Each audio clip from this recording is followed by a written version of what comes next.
కాంగ్రెస్ ప్రభుత్వం ఇట్లా వస్తే ఖచ్చితంగా స్కాలర్షిప్కి ఎలాంటి ఇబ్బంది ఉండకుండా చూస్తామని చెప్పి ఇప్పుడున్నటువంటి రేవంత్ రెడ్డి మాట ఇచ్చి అధికారంలోకి వచ్చినటువంటి సందర్భం ఉంది. కానీ ఇప్పుడు ఎక్కడ చూసినా కూడా దాదాపు 2019 సంవత్సరం నుంచి ఇప్పటి వరకు దాదాపు 6 సంవత్సరాల నుంచి స్కాలర్షిప్ రియంబర్స్మెంట్ విడుదల చేయకుండా పెండింగ్లో వస్తూ ఈరోజు విద్యార్థులను అనేక ఇబ్బందులకు గురి చేస్తున్నటువంటి సందర్భం ఈరోజు తెలంగాణ రాష్ట్రంలో కనబడుతూ ఉంది. ఈరోజు చూసినట్టయితే కళాశాల మనం పూర్తి చేసుకొని మన చదువు పూర్తి చేసుకొని వేరే కళాశాలకు వెళ్ళాలంటే ఈరోజు యాజమాన్యాలు మనకు ఎంత ఇబ్బంది పెడుతున్నారో, మీ సీనియర్లను ఎంత ఇబ్బంది పెడుతున్నారో మీరు చూస్తున్నటువంటి సందర్భం ఉంది.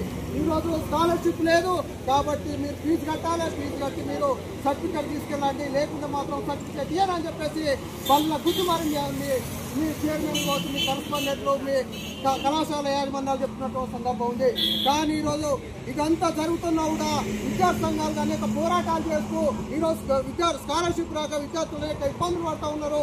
కళాశాల యాజమాన్యాలు విద్యార్థులు అనేక ఇబ్బందులు పెడుతున్నాయని చెప్పేసి అనేక కార్యక్రమాల ద్వారా రిప్రజెంటేషన్ల ద్వారా ఈరోజు ప్రభుత్వానికి విన్నవించినప్పటికీ కూడా ప్రభుత్వం ఎక్కడ కూడా పట్టి పట్టనట్టు వ్యవహరించడం సరైనది కాదు. మొన్ననే రాష్ట్ర వ్యాప్తంగా అన్ని జిల్లా కేంద్రాల్లో కూడా ఒక్కరో టీచర్ నిరాహార దీక్షలు కూడా చేసి ప్రభుత్వానికి ఒక హెచ్చరిక జారీ చేస్తాం.